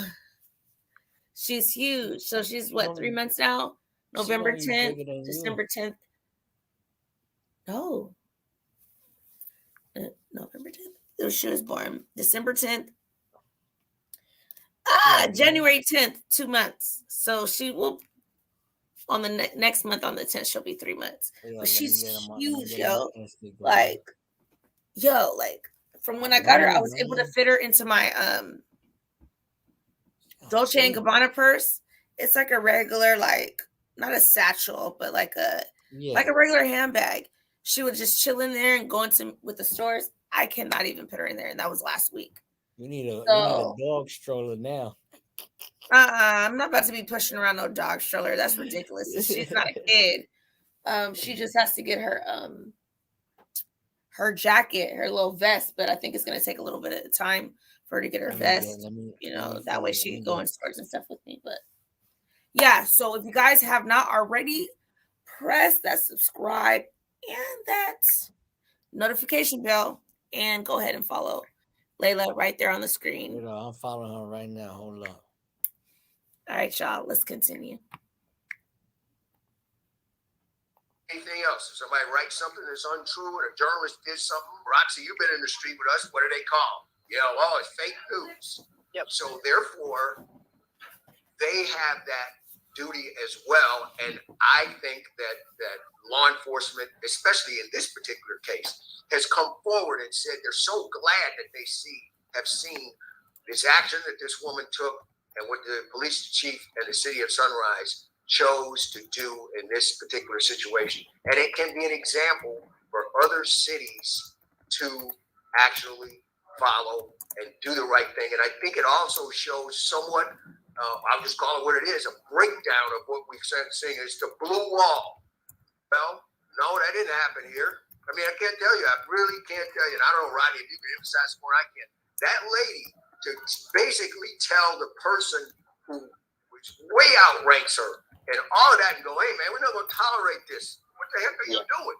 That's basically what's happened here. Okay? Yeah. That's a huge step to show a change in culture. Because if you look backwards historically, oh, no, now she's the one in trouble. Nobody wants to ride with her. Mm-hmm. Is she going to go through a door and they not protect her on the other side? Mm-hmm. That's big. Yeah, I think it comes down to no one wants to work with a liability. To answer your question, Buddha, all of her siblings got their tails cut, but I chose her because she was different. She has the bobtail Rottweiler gene, like her mom, and so she was born with a short tail. Let me see if I can make her stick it up. She was born with a short tail. So when the breeder was taking her to go get her tail cut off, I said, leave her alone. I just want her how she is. She was already born with a short enough tail to where she can hide her hiney if there's flies flying around it or whatever. But I just wanted to keep her as is. If she has the gene, let her keep her gene. And hopefully in her baby, she could pass it on because they're rare. The German Rottweilers are rare to have the bobtail gene. So I just wanted to keep it. I wanted to keep whatever little toe she had because the other ones, they got it clipped all the way right at their bum. And so I don't know. I like it. I'm comfortable with it. I accept her how she is. And so, yeah, that's why I didn't get it cut because she already had let me see, Layla. Let me see how long your tail is. Maybe 2 inches. So they were like, no, we can cut it all the way down. I said, no, leave her how she is. She's the different one out of the bunch. I'll take her. Whatever extra, if there's anything extra with her spine or anything, I'll take care of that. I just want her how she is. So, beautiful. Yeah. But I look at this right here. She got things. Janae, you there? I am. She fell down. She'll probably be back. You know why I look at this at this point? You know why I look at this as well too? Since this is going through trending through social media right now, and is looking at a Caucasian cop saves a black guy. And I don't know what her nationality is because I can't see her all the way. I Yeah, seen it I when it didn't. first I came just out. noticed that. Hold They on, got the Michael. I film. don't like when you do that. Like for real, for real. All right. Like when other people are talking, like anybody on the panel, like let's just be respectful. That's all I care All right. about. But no, I've seen it multiple times, and I've seen it before they put the blur. I don't think she's fully Caucasian. I want to say she probably has a little bit of Hispanic. I don't know. But either way it goes, even if she was black, telling him to stop, even if she was white or his race, telling him to stop, it was already handled. He was already in the car. His feet were in the car. I showed it to you guys close up. His feet were in the car. There's no reason why they couldn't close the door and take him where he needed to go. Why do you want to still spray him and he's already in the car? Because you're upset? He is. Why? Were you eating donuts and coffee with your little boo that you hang out with while your wife doesn't know and then you're mad because you got to stop that and go handle something because you're the supervisor? Stop. It's not right. Stop it. They should also drug test these officers as well because you don't know what's going on with them. Exactly. I know, Buddha. I was so happy for you when you got to go get your Yorkie. I'm pretty sure they did. Talk about her. And I was just like, yeah, go get her. So maybe they could have a little date, and say, hey, girl. Do you have a boy or a girl? Because they can have a tea party. Girls, tea party. I'm kidding. But anyway, go ahead, Jeanette. I'm pretty sure like officers are subject to random drug tests. Oh, yeah, I'm sure. She's going to be overprotective of you. I know. She like does that, all that, and then she don't really like snap, but she like acts like she's doing like something. She is, because she's always at my feet. Even if I go in the kitchen to cook, she'll come right by my feet and she'll stay there the whole time. Like, she's so overprotective of me. But she likes my mom and my mom's boyfriend. She loves them. She'll go to them, but when she gets tired, she comes to me and she's just like all like following me, laying anywhere I go. Even when I sit like at my desk, she'll sit underneath my desk. Anywhere I go, she's always at my feet. And I'm like, I like that. But that's how my other Rottweiler was. But because I had 2 boys, Rocky and Rambo, about her size. They didn't last more than 4 months. They got parvo and they both died. So Rottweilers get it quickly than any other dog because I had my poodle and all that and they didn't. So this time I'm being like very careful with her because I don't want her to get that because it cost us so much to keep our poodle alive from parvo. So I'm just taking it slow and like making her get all her vaccinations before anything. Yeah, don't let her go. So yeah, I mean, she's all of ours. So we're gonna she's gonna be the little crime watch puppy. So let's continue. But I wanted to hear what Jeanette was saying. Jeanette, what was you saying? Do you remember? No, I think I said it. Okay, let's continue.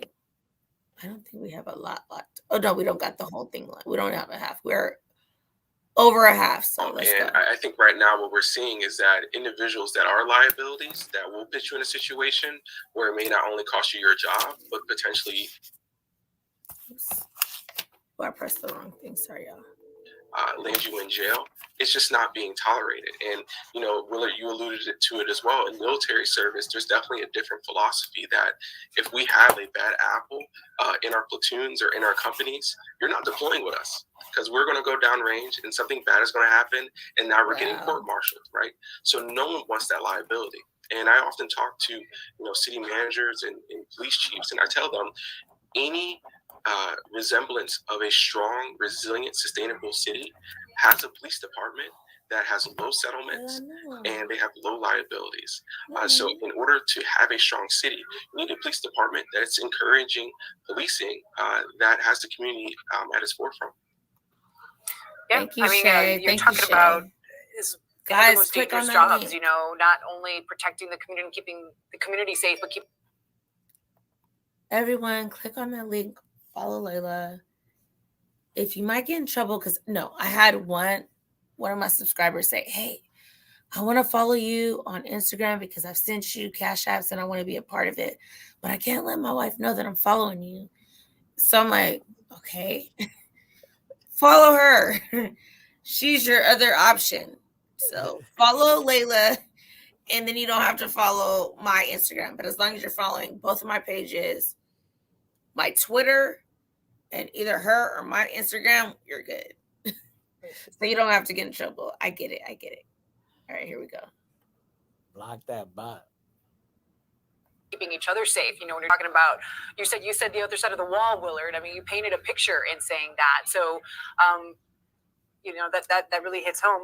Gentlemen, there's a comment that we have here from one of our viewers about education requirements of police officers. It's from Bob Tracy, who just wrote, quote, "As long as the U.S. continues to allow the minimum standards be a high school graduate or equivalent, unlike most other countries of the world where a 4-year degree is a basic minimum, we will have these issues."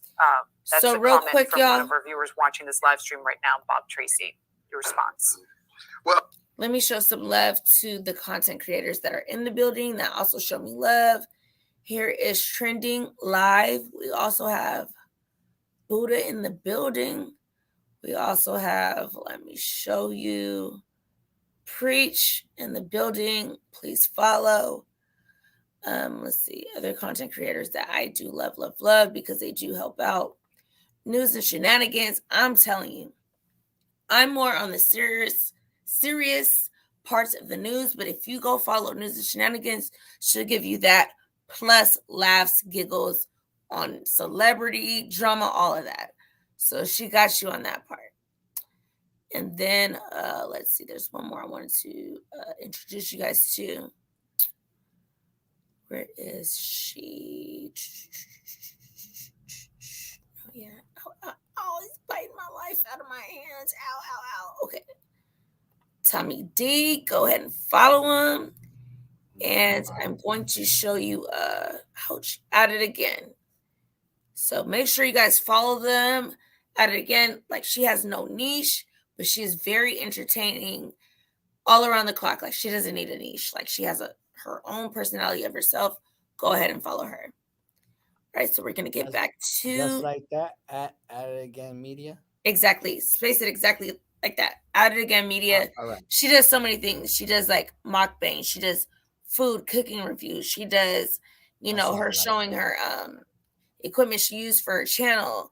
She shows, weight journey. She shows all kind of stuff. Like she actually is someone I could say does not have to have a niche and still have progress on YouTube, because she has a personality for each one she does and it keeps you entertained. So she's somebody that you would want to follow, honestly. Here we go with Trending, her and Buddha. Buddha's more on a like spiritual, get all your chakras centered type, vibe. She also does karaoke and like supports Trending. She's karaoke. She's very soft spoken. So it's very like, it's a nice vibe over there. So go ahead and show with them. Lovely, lovely people. I won't steer you guys wrong because I do my vetting before I even tell you guys. So, all right. All right, let's continue though, for real. And if you guys do want to follow this case without the interruptions, it's www.nbcmiami.com. And you're going to type in, when you go to the top search bar, Sunrise Police Hand on Throat. That's what you would put. All right. Here we go. I got to say that the police departments here do a very good job, the best that they can, of vetting people. But I got to say, and I think, Rodney's heard me probably say this. Hey, look, character matters. Okay? You have a person with all the education in the world. They can have the degrees from the best universities. They can have the best training in the world. Okay? But character matters. And I always say, hey, look, you don't find out what's inside you until you get squeezed. And at that moment, when those situations arrive, it's not education. It's not all of the things that we can put on a resume about a person. It's about who that person was, who their parents raised, the way you're raising your kids, Roxy, who they are at that moment.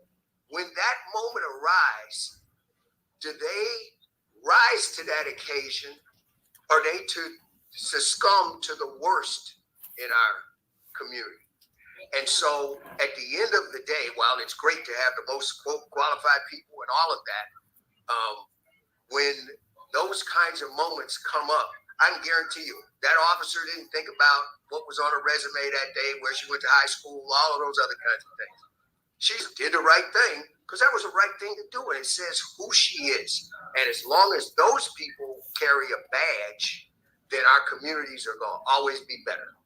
It's the character, it's the instinct, because had that officer not stepped in and done what she did, we might be having a very different conversation right now, because from what we see in the video, we can't hear, but from what we see, it was obviously a very heated moment. And had she not stepped in, her character and her instinct taking over to de-escalate a tense situation, our conversation this afternoon might be very different, gentlemen. Adonis, one of our viewers, Willard, he wrote, "So true," agreeing with what you had to say there. Gentlemen, we're going to be wrapping it up here pretty soon, but I want to go back to the final take for the community. And Willard, obviously this is an ongoing investigation. This sergeant, again, currently suspended as that internal affairs investigation continues. But final thoughts, gentlemen, on where we are right now, the current state of policing in our community, again, all the different actions taken in this specific case, and what the community should walk away with.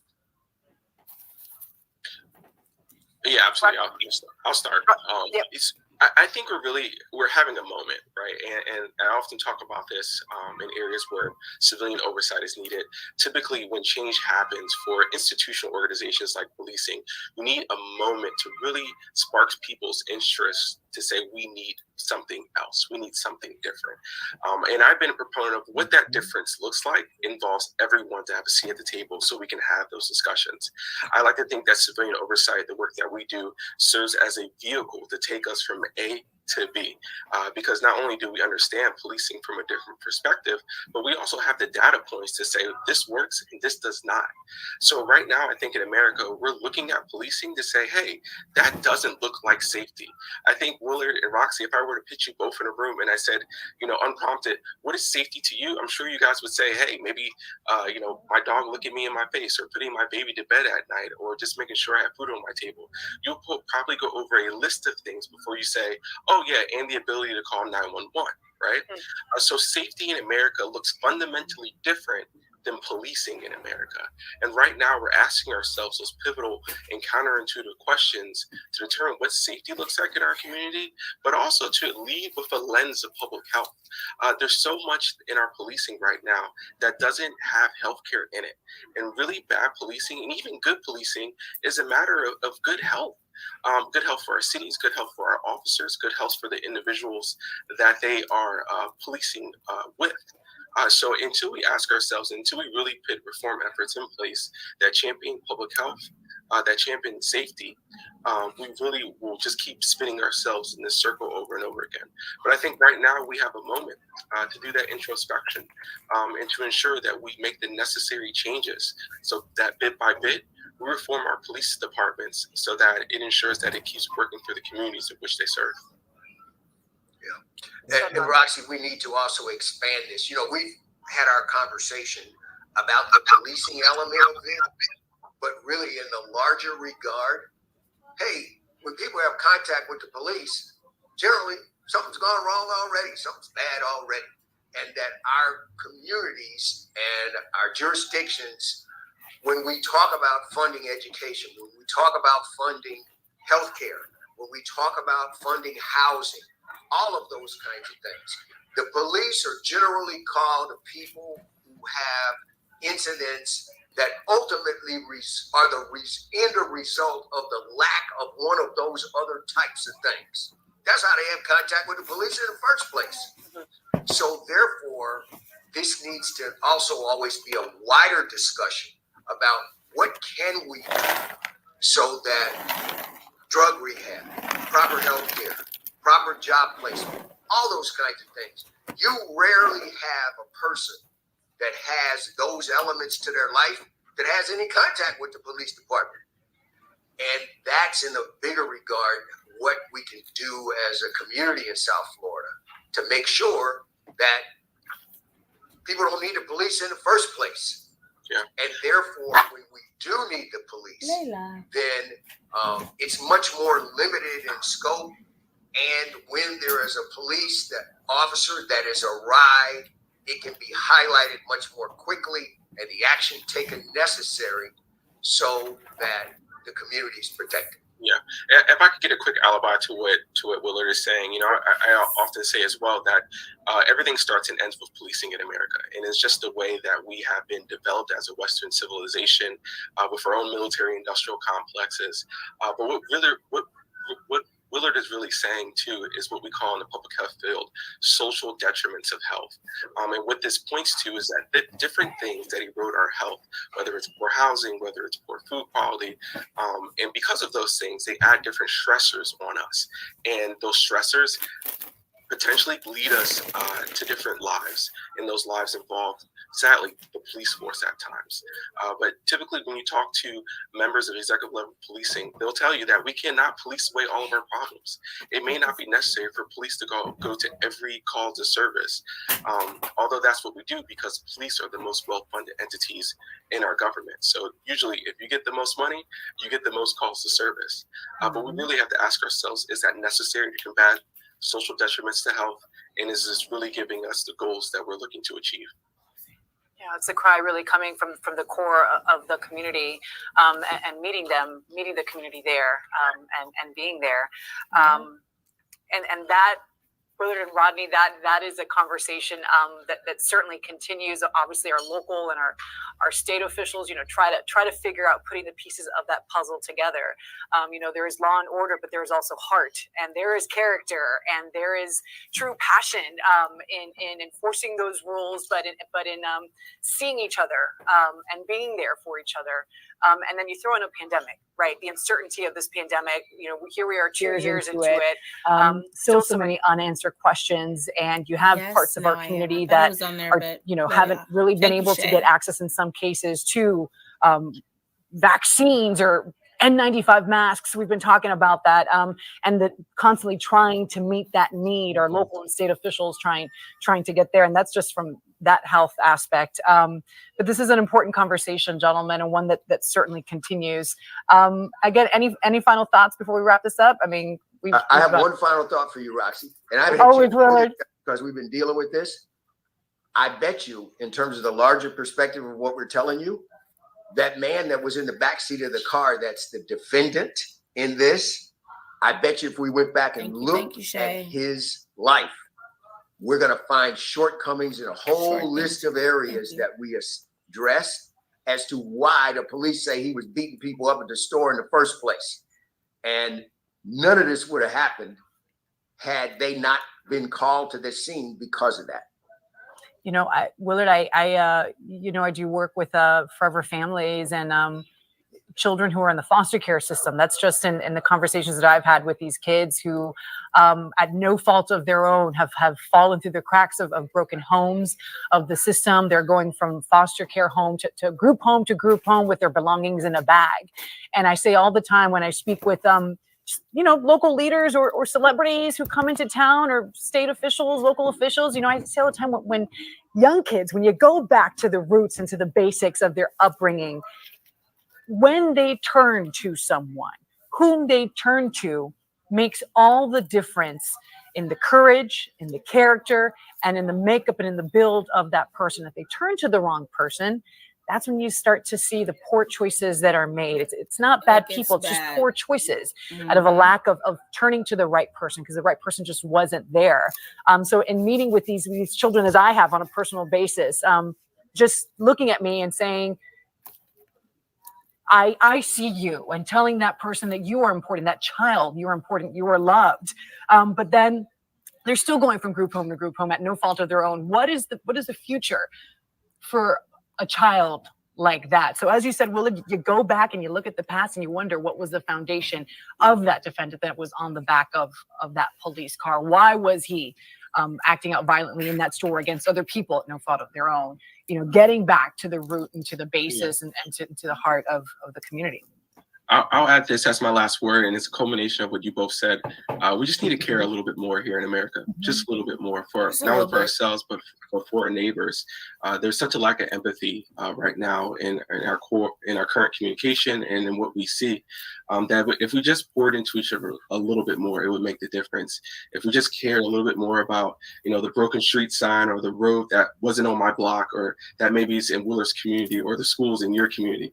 If we had that collective virtue towards one another, I think things would really be better. There was a time in policing that if a police officer saw kids on the street and they knew their parents, they would take them home in their police cruiser, not downtown, and tell their parents, because they were just ingrained within that community to know that you shouldn't be outside this time of night. And I know your parents, so I'm gonna take you to your house and let your parents deal with you. So there's so many stories like that from times past. And I think if we cared a little bit more and we were empathetic that much more and just surrounded our actions in a little bit more love, and I don't want to sound too altruistic, but if I think we did that a little bit more, it would make the difference. Rodney, it's like I tell my boys, kindness is key, right? Kindness is the foundation. And we all understand the word kind, right? If you're being kind, you're going to get a good resolution, a good solution out of it. If you're not being kind, things don't end up the way that you hope. So I'm with you. Kindness is key, and checking on each other and looking on each other.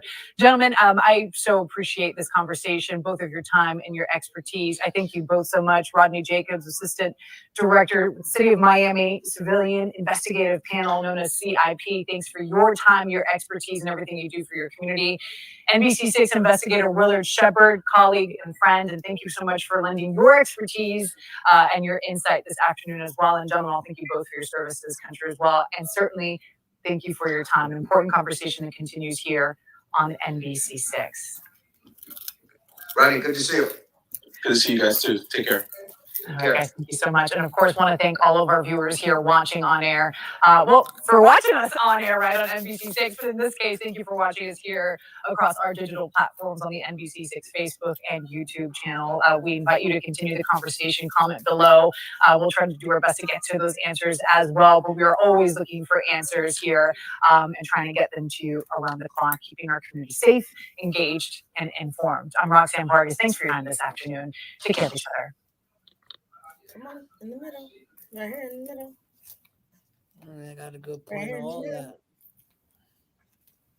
So you go, hey, mamas. What they need to start doing was, I remember back in the day, we had programs where officers were like, not when you do that. Basketball with us and stuff like that. That was foul. They had programs out there like kids play baseball with the officers, like precincts going playing with the little leagues, stuff like that. Like now there's so many things they shut down, like community centers, a lot of stuff they shut down to just now the kids are contained to be in the streets and being around all this negativity shit. So, but it's all up to the kids. It's all up to the kids' decision. Cause I got 7. It's 7 of us, and I ain't gonna lie. Me and my youngest one are the most messed up ones. Wait, you have 7 kids? No, I'm talking about my mom's has 7 boys. Nah, you said I got 7. No, I said it was 7 of us. I'm kidding with you. Go ahead. And it's me and the youngest. We the messed up ones. The rest of them doing great. It's your decision, and we grew up in a bad place, in the projects, and it's your decision. Like you make it how you make it, because if you want to choose it or you don't. And I think them group home kids and all that. I know more people in a group home that I met that doing better than people that's not in the group home. Honestly. Because they have programs and stuff and shit in there,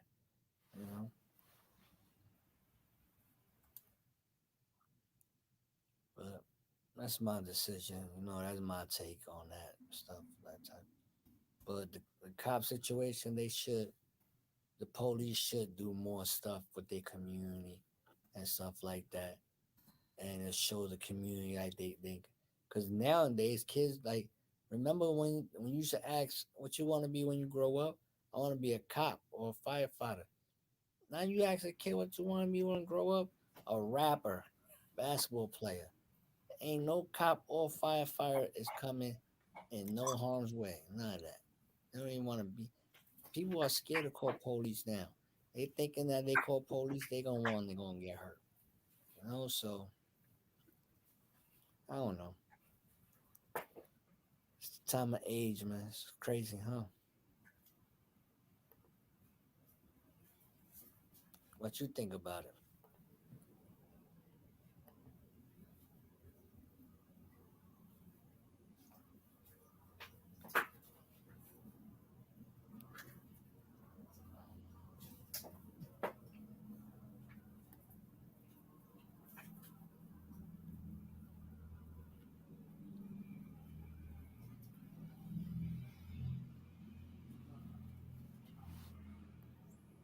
Dog getting big.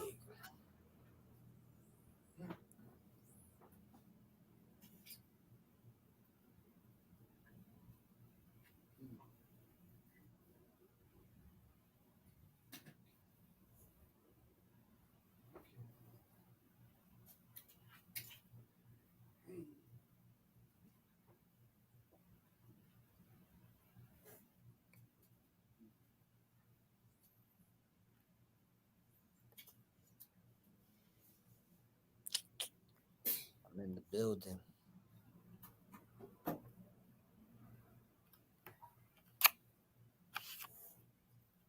In the building.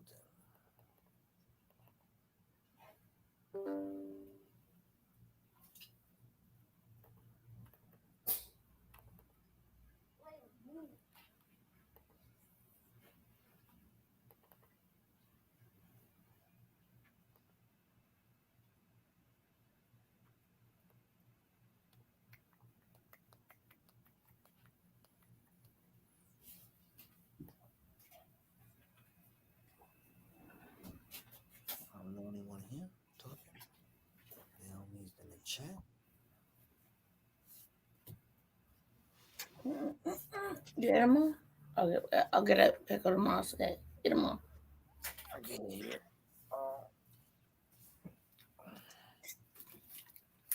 Good luck. Go put in trash. I want to know what they're talking about because I can't get it.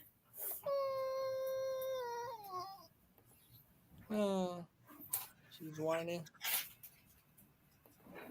No, not that part. The one that's up there. Is that one? Okay. Okay, so.